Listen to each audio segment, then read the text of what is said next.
the next question, what does it take to go from good to truly exceptional in event planning?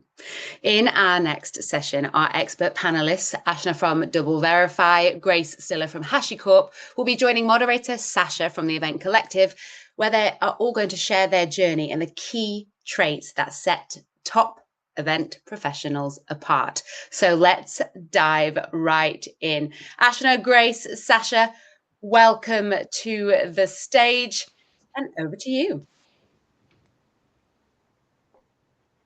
Thanks, Chloe. I'm excited to be here, and I want to introduce Aashna and Grace. So Aashna is the Global Events Manager at DoubleVerify, and I'll let you talk about yourself for a second. Awesome. Thanks for having me. So I've been in the events industry for about 10 years now. I have a huge passion for events, especially in the change of everything that's moving to AI and people experiences and just executing events all over. So for me, being in events means thriving on creating meaningful connections for our attendees and guests and making sure that our events are like experiential and continuously elevating. So we'll dive into a little bit more about that during the session, but I'm really excited to be here with everyone. Great. I'm Grace Stillar. I've been in the events world for coming up on 15 years now, actually, which is kind of crazy. And I started actually a little bit more on the agency side, and specifically in stage management and show calling, which was very fun. And I was almost frustrated by the fact that I didn't actually get to know what else was happening before I got on site, because I would just show up, be given a run of show, and kind of go for it. And so I went into the more of the agency world, and then I eventually ended up client side. And I really love being kind of the conduit between the client itself and all of the vendors, because you kind of get the best of both worlds in a way, and you get to straddle industries, which is very interesting to me. So that's a little bit of my history and how I got to where I am.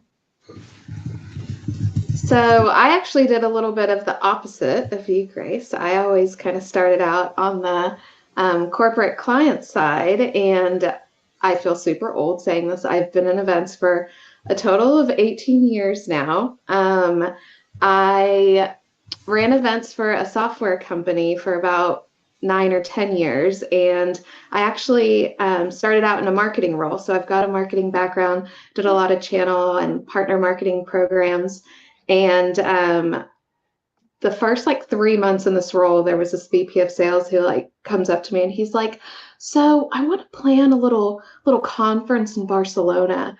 Do you think you could help me do that?" And I was probably 22 or 23 at the time, and I was like, "Well, hell, if I get to go to Barcelona, I'll figure it out."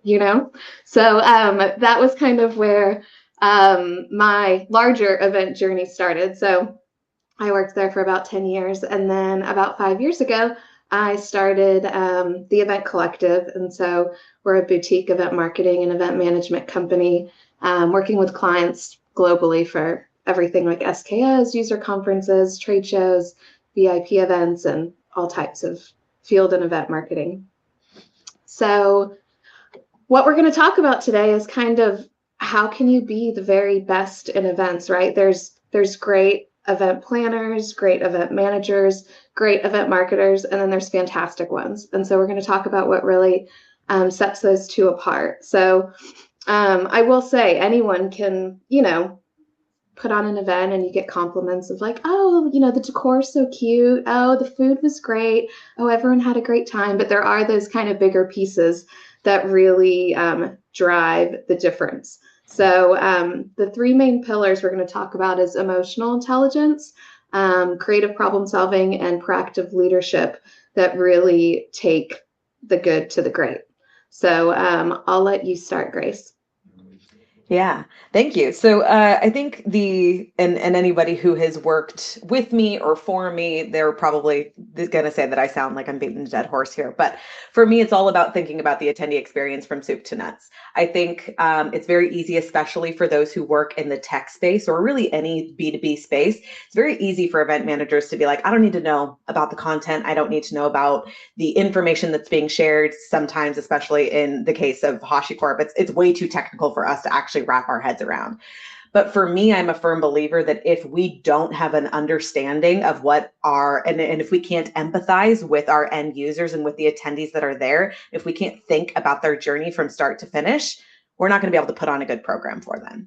And so there's this element of being a jack of all trades and a master of none, and understanding even at the cursory level exactly what the attendee experience is from start to finish, what's happening inside those session rooms, what they're experiencing every single minute of their journey. That's really important. And for me, I don't feel like I can actually put on an exceptional event or actually put on an exceptional experience if I don't understand that at every single moment throughout the program. And so that for me is kind of an oversimplified way of looking at it, is really understanding the attendee experience from start to finish.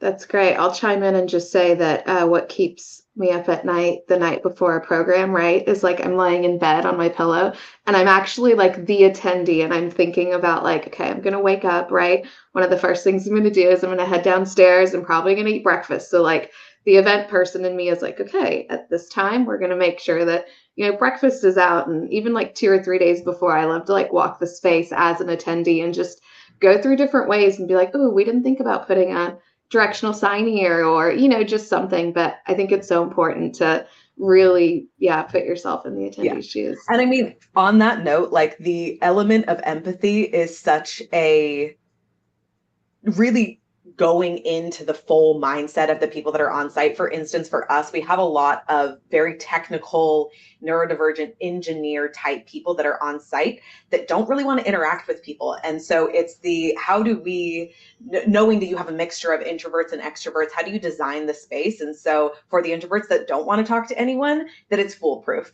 And I always say, like, when adults get on site, it's miraculous. It's like they forget how to be adults. They don't know how to read signage. They did not read their emails before they got there. So you're this Sherpa and you're kind of leading the witness without actually people knowing that you're leading them from space to space. That takes a lot of work. That takes a lot of talent to make people do certain things that you want them to do without them actually knowing that they're doing the things that you want them to do. And so that I say is like any good event manager superpower, is if you can make people do things without them knowing that they're doing the things that you're trying to make them do, you're good at your job. I agree. And I would just add to Grace's sentiment to be like, we as event planners are the foundation of creating like strong relationships, whether it's for a client or whether it's for your sales team, and create like being able to craft that experience really does. It's a unique ability to have. So I think to your point, like no matter if an attendee attends all of your events, you have to pretend that they've never been to any of your events from the beginning. Just make it all completely like as if they never had attended, and creating that unique experience for them. Okay. So how about we move on to kind of creative problem solving? We've all experienced it, right? Things happen last minute, or even just pre-planning, right? We're thinking about how do we solve for something that may or may not come up, but we've got to have a solution for it. And really, I know we've all run into unique things that happen, but maybe if you can share something along those lines. I'm happy to go first. So I have been in the unique situation as an event manager where every contingency plan that I've created, I've actually had to use. I've seen it all. I've seen 2 global DNS attacks. I've had internet go out in COVID times and live broadcasts. I've had people pass away on site. I've had earthquakes happen on site. I've kind of seen it all. And the way that my mentality of events is like, plan for the worst, hope for the best. We should plan far enough in advance so that we have time at the 11th hour when all of these things kind of start coming out of the woodworks, right? We should be in a position where we're not panicked having to deal with those things because we planned so well for all of the things that we could plan for. And now we have space and time to deal with the things that we couldn't plan for. As always, the contingency plans that you never have to use are always the ones that you want to have. And it feels good when you are on site and you're like, hey, we planned for this. Internet's out, great. Here's what our action plan is. Here's who's making the decision. Here's what the order of operations is, and we can all be calm, cool, and collected to deal with that. And it's not hair on fire kind of moment. And so, plan for the worst, hope for the best. Yeah, I agree completely. And I think that as event planners, we have to make magic happen. But that also revolves around just like being calm and staying cool as a cucumber, which isn't always easy when you're in like high stressful environments, but you just have to be able to pivot and be flexible. And I think that's like the biggest thing I've learned in my career journey is that you have to be okay with things not going according to plan because you have to be able to pivot. And that's okay. And having a backup plan is really helpful. And even if you think you have a backup plan, you're probably going to need a backup plan for that backup plan because like, for example, like you can be on a yacht, like with your 25 most important clients and it can start raining. Well, what are you going to do? And you kind of have to just like pick it up and figure it out in the moment.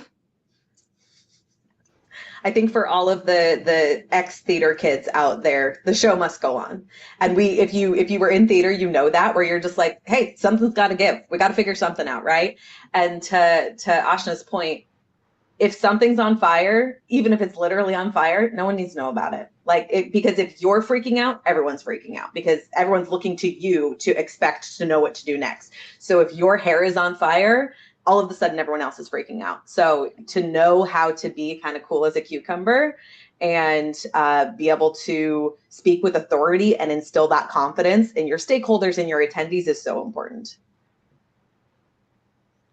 Well, and I'll just add to the creative problem solving, less stressful than some of the situations that Aashna and Grace have talked about, but just solving for a problem that might come up, like sometimes, attrition, right? That's a really good area of creative problem solving. So, one of our clients recently, they kind of decided to change the program after everything was contracted, and they totally knew they were probably going to be on the hook for X amount of money. And, as kind of a partner and being creative, I took a second look at the contract and, I even reached out to someone that I partner with who is, the queen bee of hotel contracts and, contracts millions of rooms per night, like way more than me, to kind of just bounce off some ideas. And a good event planner would be like, well, I've let you know that you might be on the hook for this amount of money and we've stuck it in the budget, but a great one's going to figure out how do I